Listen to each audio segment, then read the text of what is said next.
My name is Abigail Monroe, and I was the kind of daughter who smiled through clenched teeth at family dinners. If you had looked at me from the outside, 30 years old, steady job in marketing, clean apartment, polite voice, you'd think I had it all under control. But inside, I was a ghost in my own life, drifting through each day with the silent ache of someone who'd been shoved into a mold that never fit. In my family, success wasn't encouraged, it was dictated. My father, Richard Monroe, spent 34 years at a credit union, and my mother, Valerie, was a high school guidance counselor. They believed in stability, in trackable progress, in a life plan you could laminate and hang on the fridge. They had one golden child, my brother Marcus. Ivy League grad, married to a neurologist house in the suburbs, yearly ski trips, 2 golden retrievers. You know the type. And then there was me, the afterthought at every dinner table. I'd sit across from Marcus, listening to my parents beam as he talked about his latest boardroom promotion or baby announcement while I quietly pushed peas around my plate. If I ever brought up my latest work project, a brand refresh for a wellness company, I'd get polite nods, then silence. And if I dared mention that I didn't feel fulfilled, that I sometimes wanted something more creative, something my own, the silence turned stiff, disapproving. You just need to stick to one thing long enough, Abby. Dad once said, folding his napkin like a verdict. People your age crave too much excitement. But I wasn't craving excitement. I was starving for purpose. 3 months ago, I lost my job. Budget cuts, they said. I packed my desk in 20 minutes, rode the elevator down with the weight of shame in my chest. But oddly, beneath the panic, I felt something like relief. No one at home saw it that way. Marcus just bought a second property, my father muttered at the next dinner, sipping his 1 glass of Cabernet. And you're still chasing your tail. My mother placed her hand gently on my arm. Honey, you're almost 31. It's time you thought about something stable. Something real. That night I cried in my car, not from sadness, but from suffocation. I didn't want their version of real anymore. I wanted mine. I just didn't know what that looked like until a wrong turn changed everything. 2 weeks after that dinner, I was coming back from yet another soul-draining interview. The kind where the manager doesn't even look up from their phone while asking about your passion for synergy. I drove home the long way, taking back roads through the county where the air felt lighter and the world less artificial. That's when I saw it. An old structure tucked behind a wall of overgrowth, its rusted sign barely visible, Crescent Auto and Fuel. It was a decaying 1950s gas station. Crumbling canopy graffiti-smeared walls, glassless windows. 2 rust-covered gas pumps stood like forgotten sentries guarding the entrance. It was a wreck, and I couldn't look away. I pulled over, got out, walked around the perimeter. The building smelled like mold and metal and history, the kind of place that once held stories and now only held silence. But in that silence, I heard something I hadn't in years, a spark. It was wild, impractical, completely ridiculous, and I wanted it. That night, I couldn't sleep. I stayed up Googling historic preservation grants and environmental cleanup funds.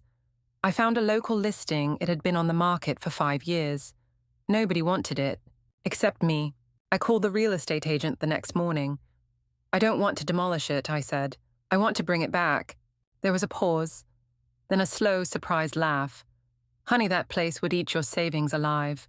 But she agreed to show it to me anyway. When I walked through the inside for the first time, I felt something deep in my chest shift. Dust and broken tile, rusted shelving, a rotting counter with a cracked open sign still dangling by one chain. It was a disaster. But I saw what it had been, and more importantly, what it could be. I imagined a retro diner, restored neon lights, vintage car meetups in the gravel lot. A place where stories could be told again, where people could stop and feel something. Nostalgia, comfort, curiosity, belonging. The agent sighed. The bank's asking for $80,000.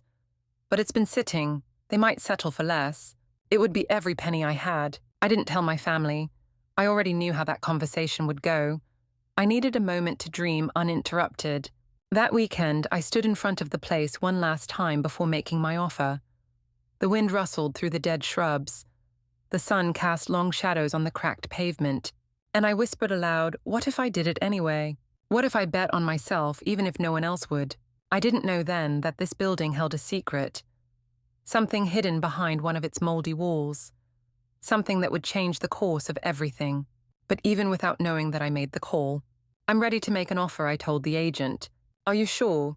No, not even a little. But I said yes. The paperwork took less than an hour. A few initials, a few signatures, a wire transfer from my savings account, and just like that, I no longer had a nest egg. I had a crumbling gas station. As I walked out of the bank with the keys in my hand, the enormity of what I'd done settled into my bones. My entire life savings gone in one move. I sat in my car staring at the brass key palms, damp heart pounding. There was no undoing this now. I owned a building with a sagging roof, no electricity, probable asbestos, and the faint smell of raccoons. My phone buzzed. Marcus, not too late to back out. Dad says he'll cover your deposit if you change your mind. I didn't reply. I turned my phone off. There was no room for doubt now, not theirs, not mine. That afternoon I drove to the Crescent, my Crescent. The building loomed in front of me like a challenge, a test. I unlocked the padlock on the front door and stepped inside. The air was stale and heavy with mildew. Every footstep kicked up clouds of dust. Cobwebs hung from ceiling beams. Graffiti on the back wall read, "Get out" in neon pink. I laughed out loud. Too late. I was already in. The first day I just walked the space. Room by room. There wasn't much: a main service area, a storage room, what used to be a restroom, and a garage bay. Broken tiles crunched under my boots. I ran my fingers along the counters, flinching at the grime. I opened cabinets filled with mouse droppings and old tools. One drawer held a receipt book from 1963. Another, a set of postcards showing the Crescent in its prime shiny pumps, smiling attendants, a clean white building with red trim. I slipped one of the postcards into my pocket. That night, I couldn't sleep. I camped out in my car, parked behind the station, wrapped in 2 blankets. I had given notice on my apartment to save on rent. Until the Crescent was livable, my back seat would be my bedroom. The air turned cold quickly. Every creak of the wind through broken window frames made me flinch. At some point, I heard a loud thud outside and sat up in a panic, only to realize it was just a branch falling from the tree near the garage. I laughed again, though this time it caught in my throat. I was terrified, but I was free. The next few days were a blur of trash bags and broken glass. I filled 15 black bags just from the front area. I found 4 dead rodents, 3 ancient bottles of motor oil, and a single high heel buried beneath the counter. I don't know how that got there. I kept it anyway. It felt symbolic. The county inspector came on Thursday. His name was Doug Mercer, a man with a permanent frown and clipboard the size of a law book. Electrical shot, he said, tapping wires chewed through by mice. Plumbing's original. Lead paint asbestos. HVAC non-existent. He handed me a report that read like a scroll of doom. I skimmed it, trying not to panic. And the tanks. Underground fuel tanks were properly decommissioned in the 80s, he said, scratching his beard. But standards have changed. You'll need new environmental testing and documentation before any real renovations. Price tag $5,000, just for the testing. I nodded. My stomach churned. Thank you, I said, my voice barely a whisper. He looked at me, and for a brief moment I saw a flicker of kindness. You got guts, kid. Or a death wish. Maybe both. He chuckled. Well, welcome to the deep end. After he left, I sat in the middle of the dusty floor and let myself cry. Not quietly, not prettily. The kind of sobbing that shakes your shoulders and leaves snot on your shirt. This was madness. No worse, this was loneliness. The kind that fills your chest until you forget how to breathe. There was no one here. No team. No safety net. Just me and a decaying dream. I cried until I was empty. Then I stood up, grabbed a mop, and kept going. Because if I quit now, they'd all be right. Marcus, Dad, everyone who said I'd never stick with anything. I couldn't afford contractors, so I started calling in favors. The son of my mom's old co-worker was an apprentice electrician. He agreed to do some inspection work in exchange for a free branding consultation for his girlfriend's Etsy shop. A local plumber named Eddie offered to replace my pipes for cheap if I helped him with the labor. For 3 days we crawled under the floorboards, replacing lines and swearing at rusted bolts. I bruised my knees and tore 2 pairs of jeans. On day 4, the water worked for 6 glorious hours. Then a main line burst and flooded the floor. We worked until midnight, mopping up the mess with towels and t-shirts. When it burst again the next morning in a different place, I almost walked away. But I didn't. Every small win, a working light, a cleared wall. The smell of bleach replacing mold felt like a declaration, I'm still here. Until one morning, I arrived to find the front window smashed. Spray paint across the wall in sloppy red letters, why bother? They had been teenagers. Beer cans and cigarette butts littered the floor. My salvaged materials, the old countertop I was planning to restore, a stack of intact tiles destroyed. It felt personal. It felt cruel. It felt like confirmation that this place really was cursed. I slumped to the ground, surrounded by shattered pieces of something I hadn't even built yet. That was the first time I seriously considered quitting, selling, telling my family they'd been right. And then my phone rang.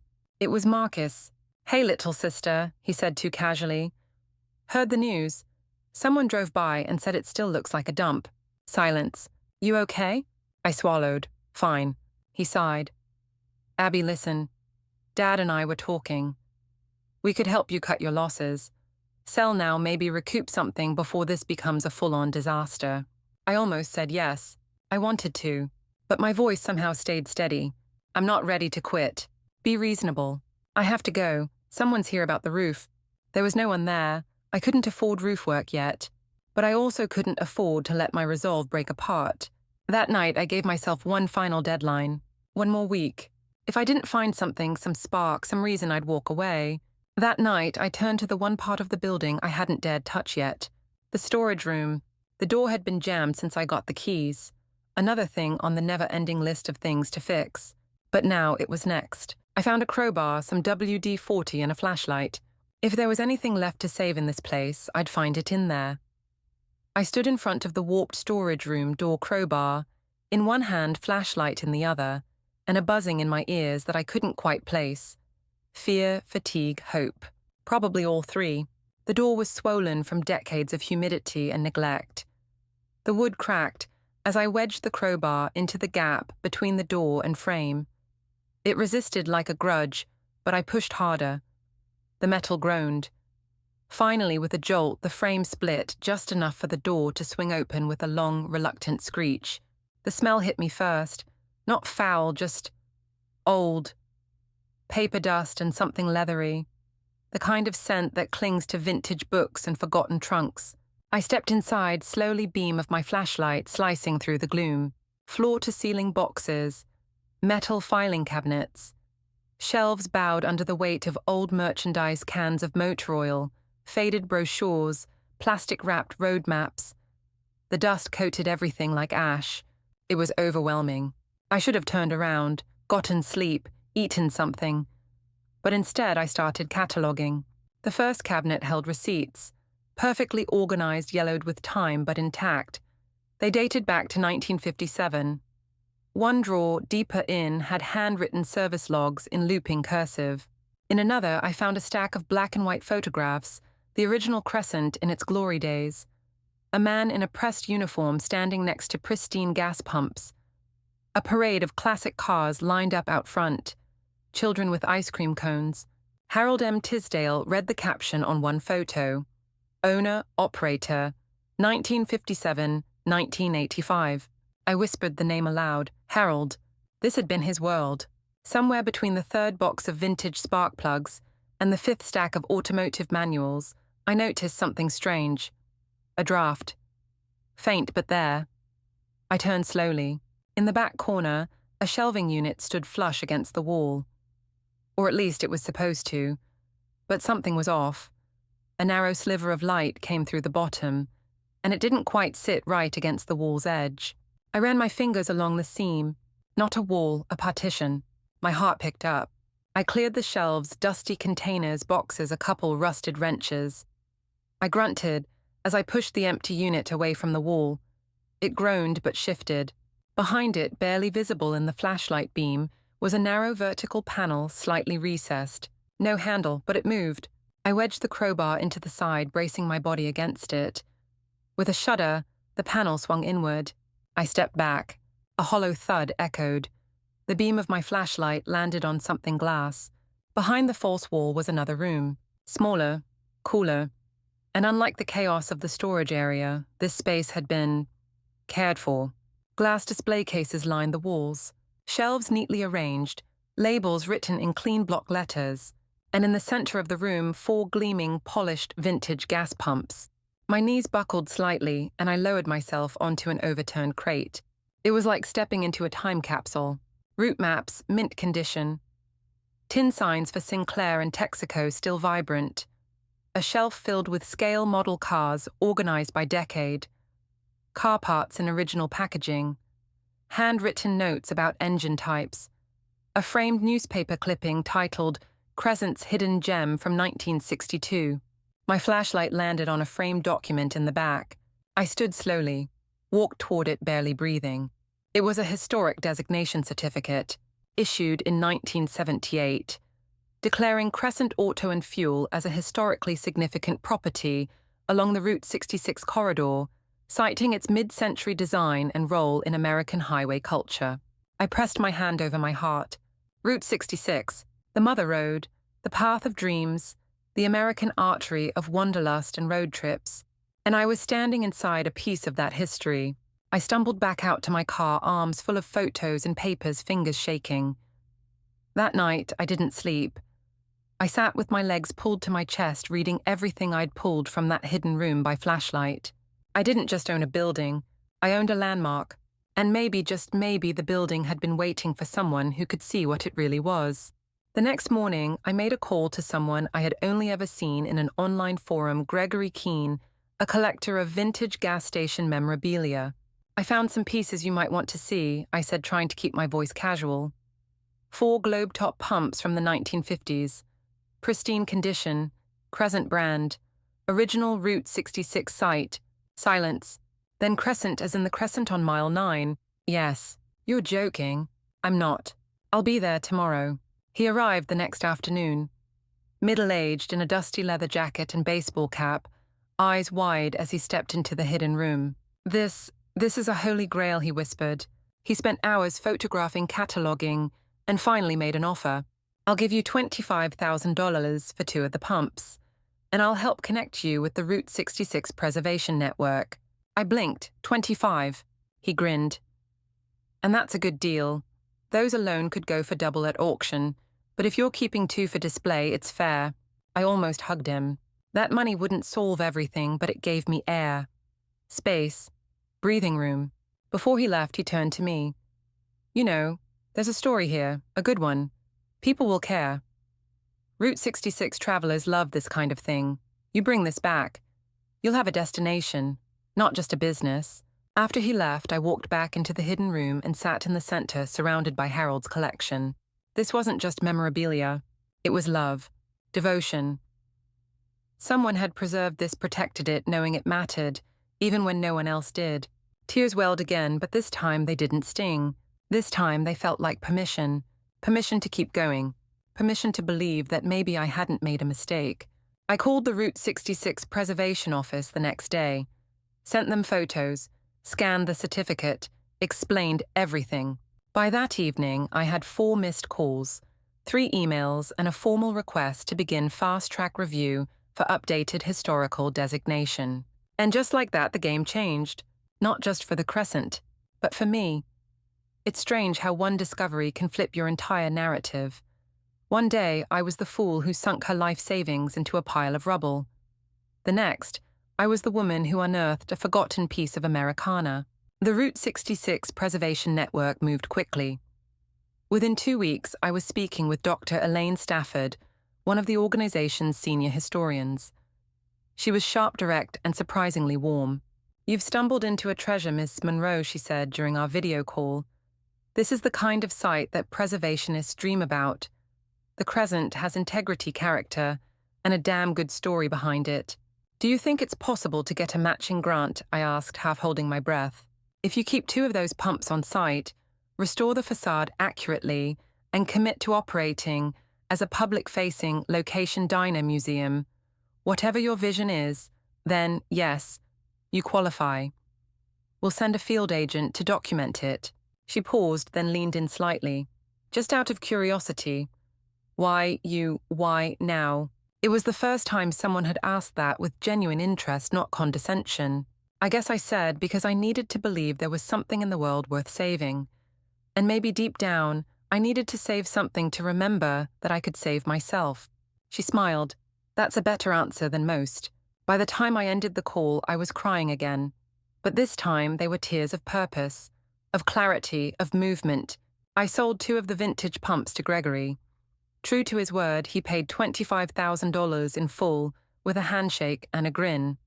And you better let me host the grand opening car rally here, he said before driving off in a powder blue Studebaker. With that money, I hired a licensed environmental team to do updated testing around the fuel tank sites. It passed. Barely, but it passed. The certification they issued lifted the largest financial boulder off my shoulders. Without it, I never would have gotten city permits or restoration approval. I started documenting everything. I created an Instagram account, Restore the Crescent, and began posting daily updates, before and after shots of shelves I'd cleaned, clips of me scraping paint, snapshots of old Crescent memorabilia. People responded. First a dozen followers, then hundreds, then thousands. Some left comments like my grandpa used to stop there every summer with us. Or I remember the Crescent in '72, they sold the best soda floats. One day I received a DM from a woman named Georgia Lane, a Route 66 road trip vlogger with over 1 million subscribers. Would love to stop by next time I'm passing through. Want to do a story? Yes, God yes. But even as the outside world began to lean in, I kept my head down and my hands dirty. I was still living out of my car most nights, alternating between exhaustion and adrenaline. The money went fast. Roof repairs alone ate up nearly $9,000. I bartered where I could. Ted, the owner of the local hardware store, offered me discounts in exchange for helping update his shop's branding. His teenage daughter, Ava, started coming by on weekends to help me clean. We'd play old rock and roll playlists on a Bluetooth speaker, dancing around buckets of bleach and rusted signs. You're like a badass Hallmark movie, she said one afternoon, sweeping broken tile into a dustpan. I laughed. Let's hope this one doesn't get cancelled halfway through. The more I worked, the more I felt myself coming back to life. I wasn't just restoring the Crescent, I was restoring something in me I hadn't known I'd lost. Confidence, joy, sovereignty. Each repaired beam, each repainted wall felt like a line in a love letter to myself, the self that had been ignored at every family dinner, who never had a seat at the table. And then one sunny Thursday morning, my past came knocking, quite literally. I was painting the front trim when a black Mercedes pulled into the gravel lot. I recognized it immediately. Marcus. He stepped out in slack sunglasses and that air of effortless confidence he always wore like cologne. My mother was in the passenger seat, my father stone-faced in the back. They looked around, the painted walls, the sparkling new Crescent sign, the trimmed lot, the classic pump I'd kept mounted out front. They hadn't seen me yet. I wiped my hands on my jeans, my stomach flipping like an old jukebox stuck between tracks. I hadn't spoken to any of them since turning down their bailout offer weeks ago. Abby Mom called hesitantly when she spotted me. I stood up from my crouch. Hey. They approached slowly, as if not sure whether to congratulate or confront me. Wow, my mom said, glancing at the freshly painted storefront. It looks very different. Dad didn't speak at first. He just walked around the front, studying every detail like a building inspector. I read about you in the Gazette, Marcus finally said, pulling off his sunglasses. Didn't realize you were making national travel blogs. Guess I am, I replied, forcing a small smile. There was a pause. You've been busy, Dad finally said, rubbing the back of his neck. More than we expected. I looked him in the eye. More than you believed I could. To his credit, he didn't flinch. Marcus cleared his throat. Would you mind showing us around? And just like that, I became the tour guide to the dream they'd once tried to kill. I walked them through the diner space, still under construction, but already taking shape with restored booths and vintage signs. I showed them the hidden collection, the historical documents, the pumps. Mom touched the Route 66 plaque with reverence. I used to take road trips here when I was your age, she whispered. I never thought. You brought it back, Dad said quietly. I waited for the but. It didn't come. As they left, Marcus lingered behind. Listen, he said, his voice softer. If you need help with taxes or business filings, anything financial, let me know. I may have underestimated you. It wasn't an apology, but it was something. That night, I sat alone in the Crescent's office space, just a folding chair, a desk lamp, and the framed Route 66 certificate on the wall. I had a long way to go, still more bills than I could cover, still living out of my car, still exhausted. But for the first time, I didn't feel alone. I felt seen. And better than that, I saw myself. The following weeks moved like time was finally on my side. I was still exhausted, still sleeping in the back seat of my car most nights, but something had shifted. It wasn't just momentum, it was belief. Not theirs. Mine. Word about the Crescent was spreading. After Georgia Lane released her video about her visit the gas station, that time forgot. But one woman remembered. Traffic to the Instagram page exploded. Comments poured in. People wanted to donate. Others asked if they could visit. Some wanted to volunteer. I woke up one morning to an email from a journalist at American Road magazine requesting an interview. The subject line, Route 66's Quiet Revival. Quiet, I thought. It hadn't felt quiet at all. My daily routine changed. I split time between renovations and communications. Between scraping 50-year-old grime off baseboards and answering messages from strangers saying, "You reminded me that dreams don't have an expiration date." The community that had once doubted me, they started showing up too. Ted, the hardware store owner, offered to build custom display cases for the memorabilia. A local baker, Kelsey, asked if she could sell Route 66-themed cookies at the grand opening. Even the high school shop class volunteered to help repaint the exterior as a senior project. We weren't just restoring a building, we were restoring a sense of place, of pride. And still, I hadn't invited my family back. Not because I was angry, but because I didn't need them anymore. Not to validate me, not to hold the measuring stick of approval. I had built this from the ground up, calloused palms and all. One night, as I stood on a ladder, adjusting the reinstalled Crescent neon sign, I caught my reflection in the storefront window. My face was sunburnt, hair tied up messily, a smear of paint across my cheekbone. I looked more like myself than I had in a decade. That same evening, I got a phone call that nearly knocked the wind out of me. "Hi, is this Ms. Abigail Monroe?" "Yes, speaking. This is Claire McGovern from the State Historical Society. I wanted to inform you that your restoration grant has been approved, and not just approved, but fast-tracked." My legs gave out, and I sat straight down on the pavement. "Claire, are you serious?" "Very. The Crescent has been officially recognized as a historical landmark tied to the original Route 66 corridor. You'll receive matching funds for every restoration dollar you spend, up to $60,000. I didn't speak for a moment. "Abigail, I'm here," I choked. "I'm here." That night I didn't sleep, again. But this time it wasn't fear or dread keeping me awake. It was joy. The next day I went to work with a new kind of energy.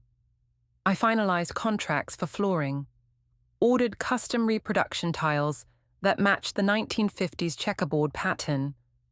Reupholstered booths arrived from a salvage warehouse in Arizona. A friend of Ava's, the teenager who helped on weekends, built me a stunning countertop out of reclaimed wood and chrome.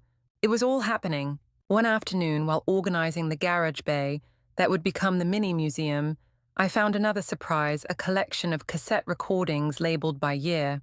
They were interviews, oral history.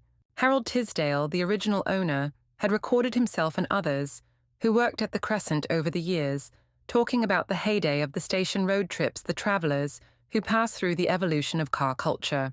I sat on the floor with an old tape player, listening to his voice crackle through the static. "This place ain't about gas," Harold's voice said. "It's about stories. You keep them alive, the pumps will take care of themselves." I cried like a kid, because I understood it now. The Crescent wasn't just mine. It never had been. It belonged to everyone who had stopped there once, who remembered, who now wanted to return. That weekend, the first out-of-town visitors started arriving fans from the Route 66 forum. They asked if they could walk the grounds, take photos. One man from Missouri brought a postcard with the original Crescent printed on it, dated 1965. "I used to stop here with my dad," he said misty-eyed. "Thought it was long gone. What you've done, it's magic." I thanked him, not trusting myself to speak. When he left, I stood in the parking lot and whispered, "Thank you, Harold, for hiding it, for saving it, for trusting it would find the right hands." That night, I made a decision. I would host a soft opening, not the full grand opening that would come later, but an invitation-only evening for local businesses, early supporters, and those who helped along the way. The theme, stories you can fill the tank with. It would be held 2 months from now, the weekend the neon sign was scheduled to be fully rewired and operational. I started hand-lettering invitations. No fancy printing, just pen and cardstock and sincerity. And though it surprised even me, I wrote one to my parents and to Marcus, not because I needed them to see it, but because I didn't fear them not seeing it anymore. I wasn't asking for validation. I was offering them a seat. Whether they came or not was no longer the point. I had found my seat. I had carved it out of ruins, dust, and decades of doubt. And it was mine. 2 days before the soft opening, I watched a man in a cherry picker reinstall the Crescent's original neon sign above the entrance. The moment the sign lit up for the first time in nearly 4 decades, I couldn't stop myself from gasping. Blue and gold tubes crackled to life, casting a gentle hum across the gravel lot, soft as breath, bold as a heartbeat. People passing by slowed their cars. A man pulled over and took a photo from across the street. It wasn't just light, it was a signal, a resurrection, a reminder that some places, like some people, just need someone to believe they're worth reviving. That night, I stayed until well past midnight. I sat on the hood of my car, legs tucked under me, eyes locked on the glowing sign. The hum of the neon filled the air like a lullaby. The cold seeped in, but I didn't move. I was afraid if I looked away, the magic might vanish. The day before the soft opening, I walked through every inch of the Crescent with a checklist and a pen behind my ear. The diner area gleamed with stainless steel accents and turquoise booths. The mini-museum in the garage bay had display cases of Harold's restored memorabilia, license plates, postcards, oil tins, travel brochures. The restroom had been repainted and retiled in a style straight from the 60s. Everything smelled like fresh wax, old vinyl, and a little bit of nervous sweat. Georgia Lane had reposted our soft opening flyer. The Crescent's Instagram account had passed 18,000 followers. My inbox overflowed. But despite all the buzz, I wasn't thinking about the crowd.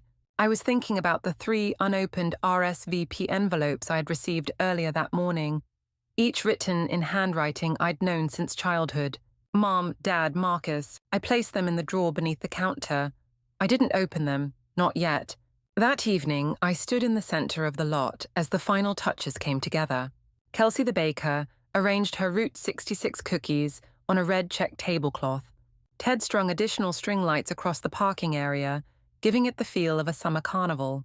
Ava's little brother tuned the jukebox, yes, a working one, in the corner of the diner. At 5:58 p.m., I wiped my palms on my jeans and walked to the front entrance. At 6:00, the first car rolled in. Then 3 more. Then a dozen. People I hadn't seen in years. Some I'd never met. Georgia arrived with a full video crew, vlogging every moment. I greeted old men in leather jackets who ran car clubs and mothers with toddlers who just wanted ice cream. I didn't stop smiling for the first hour. And then I saw them. My parents stood near the entrance, both holding hands. Mom wore a blue shawl and her good pearls. Dad had a fresh haircut and polished loafers. Behind them stood Marcus in khakis and a grey sport coat, holding a small gift bag. They looked quiet, unsure, not disapproving, not smug, just unsure. I walked over. "Hey," I said softly. Mom's face crumpled first. "Abigail," she breathed. It's beautiful." She pulled me into a hug, a real one, not a hesitant half-embrace. "You did all this?" Dad asked, looking around, like he still couldn't believe it was real. "With a lot of help," I replied. He nodded. Still, you built something here. I didn't know what to say. Then Marcus stepped forward and handed me the gift bag. Inside was a framed photo, the same one I had found in the storage room weeks ago, Harold Tisdale beaming beside the original Crescent opening day 1957. Beneath it in his unmistakable print, Marcus had written, "Every legacy starts with someone bold enough to reclaim it." My throat tightened. "Marcus, I was wrong," he said plainly. "You were never the problem. You were just too big for the plan we had. I see that now." There it was, the apology I had stopped needing. But still it mattered. I gave them the full tour, showed them the historic certification plaque, the display case with Harold's Route 66 memorabilia, the restored counter I had sanded myself. At every turn, their silence shifted from surprise to respect to awe. The Crescent glowed, and for the first time I realized, so did I. We ended the night in the diner sipping milkshakes beneath Edison bulbs. Ted gave a short speech about community. Ava cried. Georgia filmed me cutting the red ribbon. When it was over, I walked my parents and Marcus out to their car. "Abby, Dad said you've made something last." I nodded. That was the goal. Mom kissed my cheek. "You look happy, sweetheart." "I am." Back inside, I collapsed into a booth and finally let the weight of it all settle on my shoulders. The years of silence, of feeling like I didn't belong, of being small in a family that made me feel like a misprint. That chapter was over, and I had written the new one with my own damn pen. As I locked up, I looked one last time at the glowing Crescent sign above me. It didn't just shine, it blazed. The morning after the soft opening, I slept in the front booth of the diner, with my head resting on my arms, still wearing the same jeans from the night before. The jukebox had played itself to sleep, the lights had stayed on, and I hadn't cared. It was the best sleep I'd had in months. When I finally woke up, the sun was already high, casting golden beams through the diner windows and painting the checkerboard floor in warm squares. I sat up slowly, my back stiff, but my chest light. I had survived the storm. No, I had rebuilt after it. And people had come. As I made myself coffee behind the counter, I flipped through my notebook, which was now filled with new to-do lists, follow-ups with the press grant, reporting requirements, plans for the full grand opening. I was about to sit down and tackle them when I heard the ding of the service bell above the front door. I looked up. A man stood in the doorway, tall, silver-haired, wearing a crisp white shirt, suspenders, and a navy blue bow tie. He held a small leather satchel and looked around the diner like he was seeing a ghost from his childhood. "Can I help you?" I asked instinctively, wiping my hands on a napkin. He smiled soft and deliberate. "You already have." He stepped forward. "Ms. Monroe, I'm Harold Jenkins, Jr." My legs nearly gave out. "Harold Jenkins. My father owned the Crescent," he said gently. "Harold Jenkins, Sr. I believe you've become familiar with his collection." I didn't speak. I couldn't. I just nodded, gesturing toward the closest booth. He sat with a graceful kind of slowness, like every motion was measured. "I don't want to take anything," he said quickly. "I know you might be worried, but I'm not here to claim ownership or demand restitution. I'm just here to say thank you." I blinked. You're really Harold's son." He nodded. "I was a teenager when he passed. I left town before he died. We weren't on the best terms. When he passed, I was overseas. By the time I came back and tried to sort through his affairs, the property was already tied up in bank foreclosure." He looked down at his hands. I thought everything had been lost, sold off, junked, forgotten. Then he looked up at me, eyes glassy. "But you found it, you honored it, and you brought him back to life." A lump formed in my throat so tight I could barely speak. I didn't know he had a son. I finally managed. He chuckled. Few did. He wasn't one to talk much about mistakes, and I was in his mind a stubborn one. "I'm so sorry." He waved it away. "It's life. Messy long, and sometimes we miss the people we love until it's too late. But when I saw your story in American Road, I knew I had to come." I brought him into the museum. When he saw the display, the preserved memorabilia, the photo of his father at the original grand, opening the gas pumps, the restored signage his breath caught. Did he keep all of this?" "Yes," I said softly, "behind a false wall, hidden but organized." Protected. He placed one hand on the glass over the old Route 66 maps and nodded to himself. He always said this station wasn't about cars. It was about people, movement, the journey. Then, to my surprise, he reached into his satchel and pulled out a black photo album. Leather-bound, weathered. He handed it to me. "I thought maybe you could keep this here," he said. "It's the only piece I had left of him. I didn't know what to do with it. Until now." I opened it carefully. Inside were handwritten letters, photos of the Crescent, a grainy picture of Harold Jr. as a young boy standing by the pumps with a wrench in his hand and grease on his cheek. This belongs here," I whispered. He smiled. "I thought so." We spent the next hour drinking coffee in the booth while he told me stories of growing up at the Crescent. The travelers, the cars, the time a couple got engaged at pump number 2. How Harold kept a little notebook with quotes from customers he found wise or funny or outrageous. By the time he left, I felt like I'd met not just a man, but a missing thread in the tapestry I had been trying to weave together all this time. At the door, he turned back to me.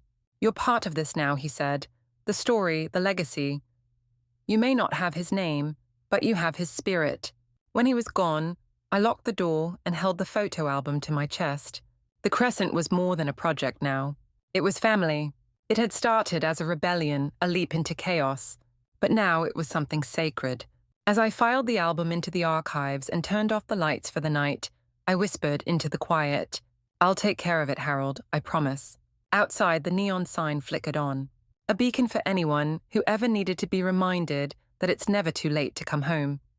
The day after Harold Jr. visited, I set the black photo album on a newsstand in the center of the mini museum, inside a climate-controlled display case.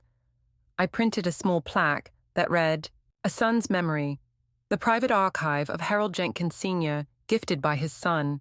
People started asking about him almost immediately. "Is this the original owner's son? Did he help build this with you? Will he be coming back for the grand opening?" I didn't know the answer to that last one, but I hoped so. He'd left something behind, not just the album, but a living sense of connection. A reminder that the Crescent had once been a place of love, labor, and story, and could be again. The Route 66 Preservation Network sent a film crew out to document the restoration for a digital series. They spent 2 days interviewing me, Ava Ted, and even a couple of local residents who remembered the Crescent from their childhoods. One man, Wallace, came with a photo of himself at age 7, holding a cherry soda while standing on a milk crate at Pump 3. "I used to stop here with my grandfather on every fishing trip," he said, tapping the frame. "When we pulled in and saw your neon sign lit again, I had to stop the car. My wife thought I was having a heart attack." He laughed through tears, and I realized something I hadn't quite let myself believe. I had helped give people their memories back. I wasn't just fixing a building. I was mending emotional bridges. The buzz continued to build. CNN Travel confirmed their interest in featuring the Crescent in a summer series called America's Hidden Highways. The local news started calling me the Crescent Keeper. I even got a handwritten letter from a woman in Oregon who said she and her husband had met at the Crescent in 1974 on a solo road trip and were planning to visit for their 50th anniversary. It felt surreal. The soft opening had been magical, but the full grand opening, now only 2 weeks away, was becoming something else entirely. Bigger, more meaningful, but also more pressure. There were still permits to finalize, electrical checks to complete, a grease trap for the diner kitchen that refused to cooperate, orders to track, volunteer schedules to coordinate. One night after everyone had left, I found myself alone in the museum again, sitting cross-legged on the floor next to the display case. The building was quiet, not in a ghostly way, but in a respectful hush, like it was holding its breath before something big. I picked up one of the Route 66 guidebooks I'd been using for reference and flipped to a section about iconic stops. There were pages and pages of restored diners, motels, and oddities, the world's largest ball of twine, a cafe shaped like a teepee. And then it hit me. The Crescent didn't need to be the biggest. It just needed to be the one people remembered with warmth, the one with a soul. That night, I made a new sign for the front of the diner, painted by hand on a reclaimed piece of driftwood. It read, Come for the history, stay for the stories. Ava cried when she saw it the next morning. You're going to break the internet, she said, hugging me tight. I wasn't sure about the internet, but I knew something had already broken and then been put back together inside me, because I no longer woke up wondering if I'd failed. I no longer looked at myself as the disappointment. I didn't even care what Marcus or my parents told their friends now. I wasn't living on anyone else's timeline. I wasn't trying to be digestible anymore. The grand opening would be my exhale, and not because I needed applause, but because I wanted to stand in the middle of it all, the restored pumps, the shining diner, the visitors telling each other where they'd come from, and know that I had turned my worst year into something whole, something sacred, something alive. That weekend, I finalized the event schedule live music, a ribbon-cutting ceremony, with the Mayor Route 66-themed menus, and thanks to Gregory Keane, a classic car parade featuring over 30 restored vehicles from 7 states. I still hadn't heard from Harold Jr., but something in my gut told me he'd return. Because people like Harold, they recognize when history is calling them home, and I was learning to trust that instinct, the one that had once told me to pull over and look closer at a broken-down building with graffiti on the walls and weeds growing through the concrete. The one that had whispered, "You're not crazy. You're just the first to see it." In the final days leading up to the grand opening, I barely slept. Not because I was stressed, though there were 1,000 things to finalize, but because something in me had shifted into a kind of focused hum. I was living on momentum, on adrenaline, on awe. Everything I once chased belonging purpose-proof was here now in the form of paint-splattered jeans, a binder full of invoices, and a community that was finally looking me in the eye. Every morning, I opened the Crescent's doors to something new, a stranger driving in from 3 states away just to take photos of the original pumps, a local middle school class on a field trip, their teacher beaming as they sketched the display cases, letters arriving in the mail, thanking me for giving the building a second life. And then there were the unexpected partnerships. A nearby craft brewery developed a small batch pale ale called the Mother Road, exclusively sold at the Crescent. Kelsey's Bakery created a road trip cookie box, lemon root beer chocolate milkshake, and cherry cola flavors, each cookie wrapped in wax paper, printed with a quote from a Route 66 traveler. It was more than branding. It was storytelling. And I realized finally clearly that the Crescent wasn't a side project or a phase. It was my life's work. The night before the grand opening, Ava and I stood outside just after sunset. The neon sign had come on without a flicker, glowing soft and steady against the violet sky. We both had paint in our hair. There were band-aids on my fingers and dark circles under my eyes. But we were smiling. "Looks like something out of a dream," she whispered. "It is," I said, except this time I didn't wake up and lose it. Inside, the diner booths gleamed under vintage light fixtures. The jukebox played softly. Each table was set with red napkin dispensers, glass salt shakers, and laminated menus I'd designed myself. In the museum bay, the Crescent's history stood proud photographs, route maps, even the cassette tapes I'd digitized and edited with help from a local film student. On a loop, Harold Tisdale's voice echoed from a small speaker. "You don't measure a place like this by profit. You measure it by the stories that keep coming back." That line alone gave me chills every time. Just before bed, I received a message on Instagram.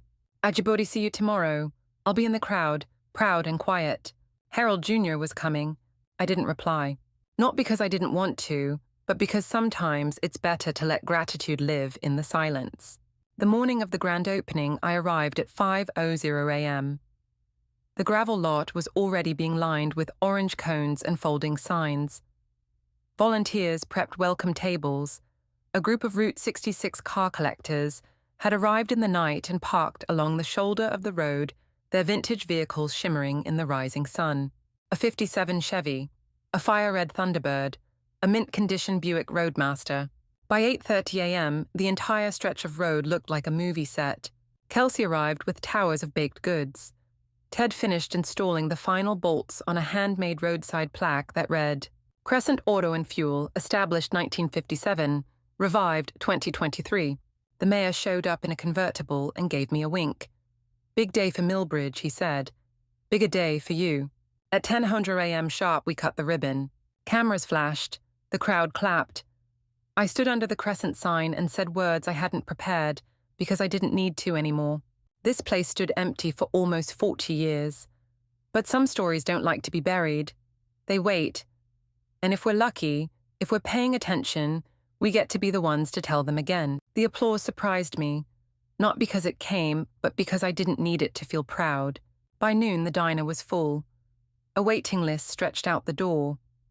Visitors snapped selfies with the pumps, browsed the museum, bought souvenir postcards and T-shirts. Children pressed their noses against the glass displays. Elders pointed to maps saying, "I remember that road. That was our honeymoon route." And in the middle of it all, I spotted him. Harold Jr. He stood near the service bell, wearing his signature bow-tie hands tucked behind his back. When I approached, he smiled like I'd just returned from a journey he'd always hoped I'd complete. "Looks like it came together," he said. I nodded. "Thanks to your father. And you." He paused. "I think you've done more for him than I ever could." I wanted to argue, to tell him his stories. His visit, his quiet generosity had meant more than he could know. But I stopped myself, because I knew he already knew. That afternoon I saw my parents arrive. Mom wore her church hat. Dad wore a tie for the first time since my graduation, and Marcus behind them carried a magazine in his hand. They looked around like tourists in a place they couldn't quite believe was real. And this time, I didn't meet them with hesitation. I walked over with pride. "This is extraordinary," Mom whispered, eyes wide. "You brought an entire town back to life." Dad didn't say much, just shook my hand like I was a business partner. Marcus handed me the magazine. American Road front cover. There was the Crescent glowing alive, and beneath it, Mother Road Miracle. How one woman rescued a forgotten American icon. I traced the title with my thumb. I didn't cry, not yet, but I felt something unlock. Later, Marcus leaned close and said, "I have clients asking if you'd consider franchising this idea. Other stations, other towns. Think about it." I smiled. "Let me get through today first." As evening fell, I stood at the edge of the gravel lot and looked out over everything: classic cars, laughing kids, camera crews, steaming plates of diner food. But what I saw most clearly was this. I had come home to a place no one believed in, including myself. And by saving it, I had saved the piece of me that had gone silent for far too long. By the end of grand opening day, my boots were coated in gravel dust, my hands smelled like syrup and soap, and my cheeks ached from smiling. We had served over 300 milkshakes. The gift shop sold out of postcards, T-shirts, and Crescent mugs. And the diner staff, a team of 4 part-timers plus me, had to turn people away by 4:30 p.m. because we ran out of fries, burger buns, and energy. But it wasn't the sales figures or social media metrics that made my knees shake with disbelief that night. It was the folded dollar bill someone had left on the counter with a note. "The best stop I've made on any road, thank you for bringing it back." I framed it that night, placed it in the front of the museum just beneath Harold's original handwritten business license. That dollar felt like the true beginning, not of the restoration, but of ownership. Not just of the building, of my voice, my story, my worth. The next day, I sat down in the Crescent's tiny back office and began combing through receipts, calculating what we'd made. It was more than I had dared hope, nearly a quarter of my initial investment recouped in just one day. But even that wasn't the real payoff.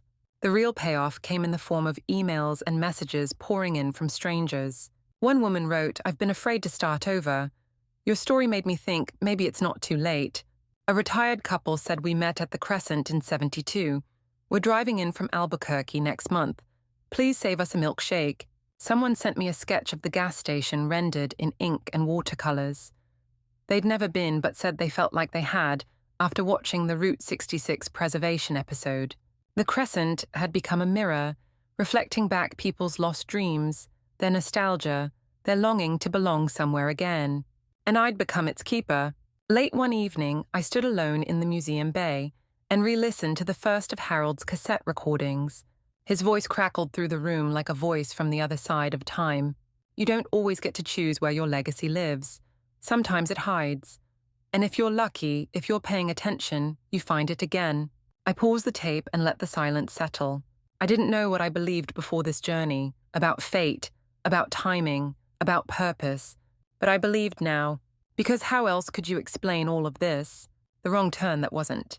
The jammed door that revealed a collection preserved through decades of dust. The town that didn't notice me for years finally seeing what I could build. The family that once doubted me now standing behind me with quiet respect. And me, the girl who once measured her worth by how invisible she could become, now standing at the center of something real. The next week, I hired my first full-time staff member, Lizzie, a marketing student from the local college, who had helped manage the Crescent's online presence during the launch. She was sharp, endlessly curious, and had already suggested a dozen ideas I wished I'd thought of. I want to build something meaningful, she said during her interview. Not just make content, I want to tell stories people remember. You're hired, I told her before she could finish her sentence. Together we started shaping the next chapter, scheduled tours, storytelling nights, a podcast series about the Crescent's legacy and the Route 66 culture at large. I could see it, not just the present, but the future blooming out from it. And one evening, as we wrapped up for the day, Lizzie turned to me and asked, "When did you know it would work? Like, really work?" I leaned against the countertop, looked out the diner window at the sun setting over the glowing neon sign, and thought carefully. It wasn't when the money came in, I said, and it wasn't when the press showed up. It was the day I was sleeping in my car, covered in dust and doubt, and I still wanted to come back the next morning. She nodded slowly. That's what purpose feels like, isn't it? I smiled. Exactly. Later that night, as I walked the Crescent's perimeter for the last time before locking up, I paused at the corner where the hidden door had once been. It was still there, sealed but unchanged. I ran my hand along the edge of the frame, feeling the faint draft. That wall, that false wall, had separated history from oblivion. It had kept stories alive, just like me. We had something in common. We both waited for someone brave enough to look closer, to pry open the sealed spaces, to shine light into the forgotten corners. And now we stood open, restored, respected, ready. The Crescent had found its caretaker, and I had found my place. The week after the grand opening, the rush of attention didn't slow, it only grew. Local news outlets called. A travel influencer from Chicago posted a reel of the Crescent and tagged it most unexpected gem on Route 66. We were suddenly booked out 2 months ahead for tours and school visits. Lizzie could barely keep up with the email requests, but in the middle of all the buzz and booking, something quiet arrived. A letter, mailed the old-fashioned way, no return address, just my name, Abigail Monroe, and the Crescent's mailing address scrawled in tight cursive on the envelope. The handwriting looked oddly familiar, but I couldn't place it. I opened it at the back booth of the diner where I had started many mornings with coffee and a to-do list. The envelope was thin, no more than a single page folded neatly inside. It read, "Dear Abigail, you don't know me, but I've known your work for years. Not the Crescent, but your other work. Marketing campaigns you designed. Product launches with your name in the fine print. Your work spoke to me before I ever knew your face. I was one of those people who watched from a cubicle silently wondering how someone like you got to be that kind of creative. You made things that didn't just sell, they mattered, even when the products didn't. And then I read about you in American Road, and I thought, of course she's the one who saved the Crescent. I just wanted you to know you inspired me long before this story made headlines. You reminded me that there's life after corporate burnout, that art and identity don't have to be separate. I left my job last month. I've been scared every day since. But then I think about your gas station, and I breathe. With admiration, May. I read it twice, then again. And the third time I cried, because in all the noise of restoration and rebirth, I had forgotten how far back the road really went. That the woman I had been, the one in the cubicle, the one quietly pushing pixels and pretending she didn't want more, still had value, still had impact. Even in her discontent, she had created something that lit a spark in someone else. And that spark had traveled across years, across industries, across miles. Now it sat in my hands as ink on paper, a full circle. I tucked the letter into the pages of Harold Jr.'s photo album, where all the best stories were starting to live. Later that night, after closing up, I walked outside and sat on the curb beneath the Crescent sign. A few cars passed on the road, headlights slicing through the dark shadows, stretching long and low across the gravel. And for the first time in a while, I let myself be still. No checking social media, no inventory counts, no next-day deadlines. Just me, a woman who once thought success was something other people got to define, and now sitting beneath the glow of a restored neon sign and a future I had built with blistered hands, I realized no one else could have defined this for me, because they never saw it. I did. I saw the ruin and the potential wrapped inside it. I saw the broken tiles and imagined laughter bouncing off the walls. I saw the false wall and imagined treasure behind it. And I saw myself tired broke scraping by and believed she was worth saving too. The next morning, Harold Jr. returned this time with something in his arms, a box labeled, "Not for sale." Inside, more of his father's journals, blueprints, correspondence, Route 66 pins, a Polaroid of a young woman in mechanic's overalls I didn't recognize. My mother, he explained softly. She was a big part of this place too. My dad just never talked about her much after she passed. Would you be open to telling her story, I asked. He smiled. I was hoping you'd ask. So we sat and he shared. And with every word, another layer of the Crescent came to life, a love story. A working woman, in the 60s, a business run by two people, long before the world made space for that. I took notes. I recorded audio. And I promised to make her visible again. History, after all, is often quiet about the women who hold it together. But not here. Not anymore. At the Crescent, every untold story matters, including mine, including hers, including yours. 3 months after the grand opening, I woke up to find the diner already buzzing. It was 7:00 a.m. on a Saturday, and I was running late, the kind of late where your hair's still damp from the sink and your socks don't match. But when I turned the corner into the Crescent parking lot, I stopped in my tracks. A line of cars wrapped around the block. A group of teenagers in Letterman jackets were taking selfies by the restored gas pumps. A woman in a navy cardigan was sketching the front of the building from across the street. And through the big glass windows, I could see the booths full. Coffee cups steaming. The jukebox playing something old and warm. I stood there and took it in. Not like a proud owner, like a witness to something bigger than me. The Crescent was no longer mine, not entirely. It belonged to the people. To the woman who left $1 with a handwritten note. To the couple who met here 50 years ago and danced in the diner last weekend, like time had folded in on itself. To the road-tripping college students. The retired bus drivers. The kids wide-eyed at the glowing sign. To Harold Jr. and his mother's quiet brilliance. To the late-night shift workers who now come in for pie and peace after clocking out.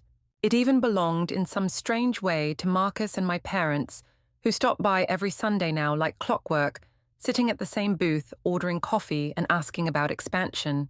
We were a story that kept growing, a ripple that started with a cracked window, a false wall, and a woman who had finally gotten tired of apologizing for how she saw the world. Me.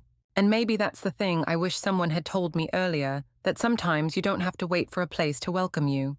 You build it. You make the table. You flip the switch on the neon sign and wait until someone says, "I didn't know I needed this, but I did."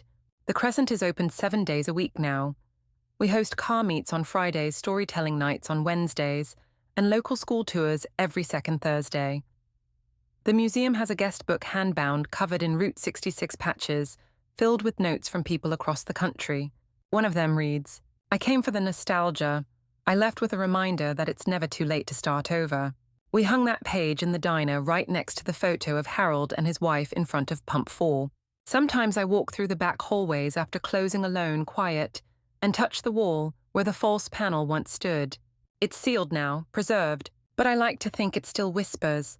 I like to think, if someone leans close enough, they'll hear the echo of a woman telling herself, "You're allowed. You're enough. You don't need their permission to be extraordinary." I hear her every day. She lives here now. She's in the chrome of the bar stools, the crackle of the jukebox, the soft glow of the overhead bulbs, the scratch of pens signing postcards home. She's me. And maybe she's you too.